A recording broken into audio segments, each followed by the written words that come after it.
Hi, I'm Andrew Locke, Australia's most accomplished high-altitude mountaineer. Summit 8000 is my project to climb all 14 of the world's 8,000 metre peaks. It's taken me 14 years so far. I've climbed 13 of those 14 peaks, and in 2009 I plan to finish the project by climbing Mount Shishpangma in Tibet. And if I'm successful in doing that, I'll be the first Australian in history to climb all 14 of the 8,000s. Well, there are 14 peaks in the world above 8,000 metres. Everest is one of them. It's the best known, of course, but the other 13 are scattered across the Himalayan and Karakoram ranges. Each and every one of them is a significant challenge. They rise from just over 8,000 metres to right up to Everest at 8,850 metres. Well, when I started out, I just wanted to see if I could climb an 8,000 metre peak. I found that I could. I had the physiology that let me do it, and over the years I was successful on a lot of peaks. And at some point I looked down and thought, actually I've climbed 10 of these peaks. 14 is a realistic goal, and as an Australian coming from a non-climbing community and background, that had seemed like an objective that was just in a different dimension. I've now climbed 13 of the 14 8,000 metre peaks. I've got 16 summits of 8,000 metre peaks. I've climbed Mount Everest twice. I've made 5 first Australian ascents, and several of those summits were solo. I don't normally choose to climb solo, but if I have to, I will. I'm just lucky that I have a physiology that lets me climb at such high altitudes. It doesn't make it easy. Climbing a death zone is still the toughest challenge on Earth. There are so many things out there that can get you, that you are focused all the time on your environment, just trying to anticipate anything going wrong. Once we move on to a glacier, we've got a lot of objective danger to look out for.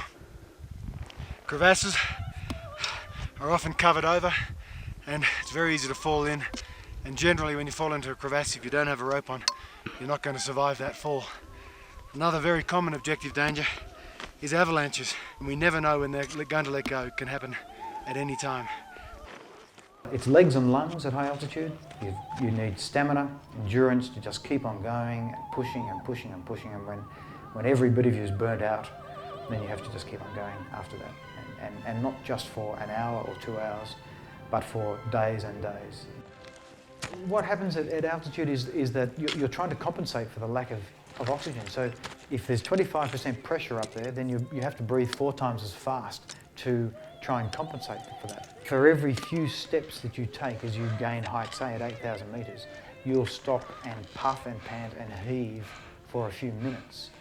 You can't get the oxygen in to operate at any form of speed. It's so hard. Can't put into words. Mountaineering is totally about risk management. Every step of every day on the mountain, I'm constantly reassessing my environment, the risks, the potential ramifications of something going wrong at that point. High altitude mountaineering is like a day at the office. You need patience and perseverance. You need good project management skills, a lot of logistical planning and preparation, and teamwork's probably one of the most critical aspects of mountaineering because you rely on each other so much. Without the team, there won't be a summit. My style of climbing is different to most climbers because I go in very small professional teams. We climb without oxygen and without Sherpa support, making the climb much more difficult. I can't fully justify why I do it, but it is a driving need.